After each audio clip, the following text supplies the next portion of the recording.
Akhil Bharatiya Congress committee के bank खातों को फ्रीज किए जाने के बाद अखिल भारतीय कांग्रेस कमेटी के सभी प्रमुख नेताओं ने मीडिया से चर्चा की।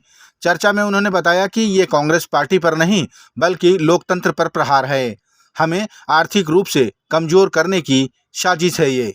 कांग्रेस के राष्ट्रीय नेता राहुल गांधी ने कहा कि हम देश की 20% जनता का प्रतिनिधित्व करते हैं, लेकिन आज हम एक रेलवे टिकट नहीं खरीद सकते हैं। उन्होंने बताया कि 7 साल पहले का 14 लाख रुपए का मामला है, लेकिन फाइन है 200 करोड़ का।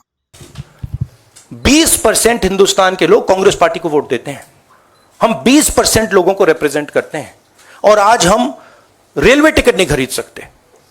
आज हम अपने नेता को एक शहर से दूसरे शहर नहीं भेज सकते। हम एडवर्टाइजमेंट नहीं लगा सकते। और क्यों?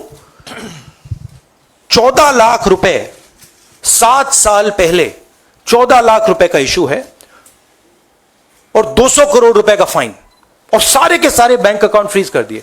जब इनकम टैक्स, ये दिखाना मुझे जरा, सॉरी क्या 200 करोड़, जब इनकम टैक्स, साफ इनकम टैक्स की जो एक्ट है साफ कहता है कि ज्यादा से ज्यादा 10,000 रुपए का फाइन लगेगा। तो यह है हिंदुस्तान का लोकतंत्र। यह क्रिमिनल एक्शन है कांग्रेस पार्टी के खिलाफ और हिंदुस्तान के लोकतंत्र के खिलाफ, और यह क्रिमिनल एक्शन हिंदुस्तान के प्रधानमंत्री कर रहे हैं।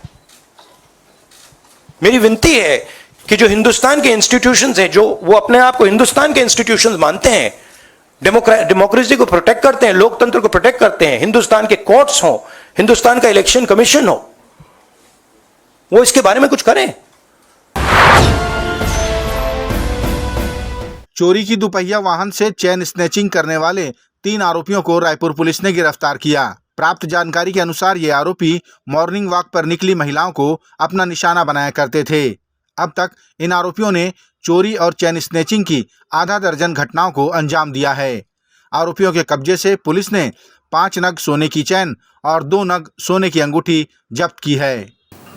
सर्वेश दुबे मूलतः मध्य प्रदेश के रीवा का रहने वाला है और 2017 में ये जियो टावर में काम करने के नाम पर रायपुर आया था और उस समय ये यहाँ पर रहने लगा और धीरे धीरे ये पहले 2017 से लेके 2017 के बाद से 3 चेन स्नैचिंग की वारदात किया और उसमें ये पहले जेल में रहा, जहाँ इसकी जो मुलाकात है वो कैलाश यादव नाम के एक दूसरे मुलजिम से हुई, जो मूलतः रायपुर के गोबरा नवपारा का रहने वाला है, और वही फिर उसको अपने घर में पनाह दिया। इसमें तीसरा आरोपी है कृष्णा मेश्राम।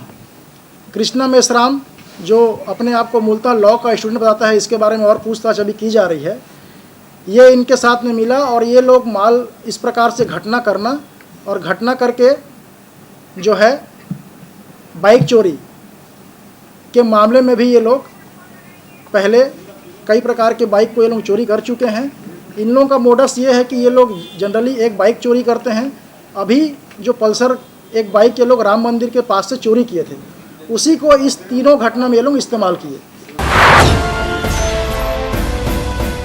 रायगढ़ के लैलूंगा क्षेत्र की रहने वाली 22 वर्षीय युवती देववती राठिया बिलासपुर में रहकर पढ़ाई कर रही थी। इस दौरान वो एक इंजीनियर के घर पर घरेलू काम भी किया करती थी। उसी इंजीनियर के घर पर उसने फांसी लगाकर आत्महत्या कर ली। पुलिस ने इसकी सूचना उसके परिजनों को दे दी है और जांच प्रारंभ कर दी है। भारतीय जनता पार्टी के प्रदेश सह प्रभारी नितिन नवीन ने कहा कि हम हमेशा कहते थे, ऐसा कोई सगा नहीं जिसे भूपेश ने ठगा नहीं। आज ये कहावत चरितार्थ हो रही है। नितिन नवीन ने कहा कि महादेव ऐप का मामला हो या फिर उनकी ही पार्टी के कोष का मामला, लगातार उनके खिलाफ शिकायत हो रही है। प्रदेश सह प्रभारी ने कहा कि कांग्रेस कमेटी के कोष पर हाथ साफ करने की शिकायत प्रदेश अध्यक्ष से की गई है। अगर वो कार्रवाई करेंगे तो उनकी ही कुर्सी चली जाएगी। अरे भाई, हम लोग कहते थे कि ऐसा कोई सगा नहीं जिसको भूपेश ने ठगा नहीं। अब आप समझ सकते हैं कि इस लाइन को अगर हम कहते थे तो कैसे वो चरितार्थ हुआ। जिस पार्टी ने उनको अध्यक्ष बनाया, मुख्यमंत्री बनाया, उस पार्टी के कोष को भी उन्होंने हाथ साफ कर दिया। तो अब तो जो कोषाध्यक्ष हैं और जो उनके संबंध हैं वो तो सार्वजनिक है। तो आज प्रदेश अध्यक्ष को कंप्लेन हुआ है। अब प्रदेश अध्यक्ष निर्णय अगर लेंगे तो प्रदेश अध्यक्ष की कुर्सी जाएगी, और नहीं निर्णय लेंगे तो जो कार्यकर्ताओं ने सवाल उठाया है कि आज कांग्रेस के खजाने पे भी हाथ साफ कर लिया भूपेश और उनके तथाकथित लोगों ने, तो यही हम लोग कहते हैं ना, ऐसा कोई सगा नहीं जिसको भूपेश ने ठगा नहीं।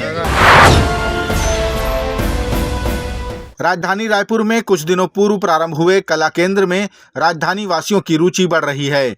हर उम्र के लोग यहां कुछ न कुछ सीखने अपना पंजीयन बड़ी संख्या में करवा रहे हैं। बता दें कि यहां कई विधाओं में प्रशिक्षण दिया जाता है। खासकर बच्चों के लिए ड्राइंग, सिंगिंग, गिटार वादन समेत कई विधाएं उपलब्ध हैं। बुधवार को यहां रायपुर के कलेक्टर गौरव सिंह पहुंचे। यहां उन्होंने प्रशिक्षकों और बच्चों से संवाद भी किया। साथ ही आदेश दिया कि अब कला केंद्र रविवार की बजाय मंगलवार को बंद रहेगा। यहां उन्हें अन्य विधाओं के प्रशिक्षण प्रारंभ करने के सुझाव भी प्राप्त हुए। छत्तीसगढ़ के पूर्व मुख्यमंत्री भूपेश बघेल इन दिनों राजनांदगांव लोकसभा में चुनाव प्रचार में व्यस्त हैं।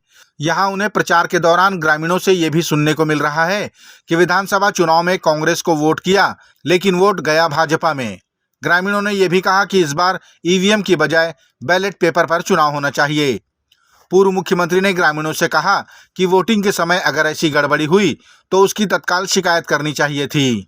भंजन डाला था, कमल लिखा थोड़ा नहीं उसका हो तो तुरंत शिकायत करना चाहिए ना। देखिए उसके बटन दबाया बटन दबाया और में है तीन जन छाप डाले, तीन दूसरा दिखा दो तो तत्काल शिकायत कर भैया मैं दूसरा आती पुलिस अधिकारी मन मार के ठेकेदार देते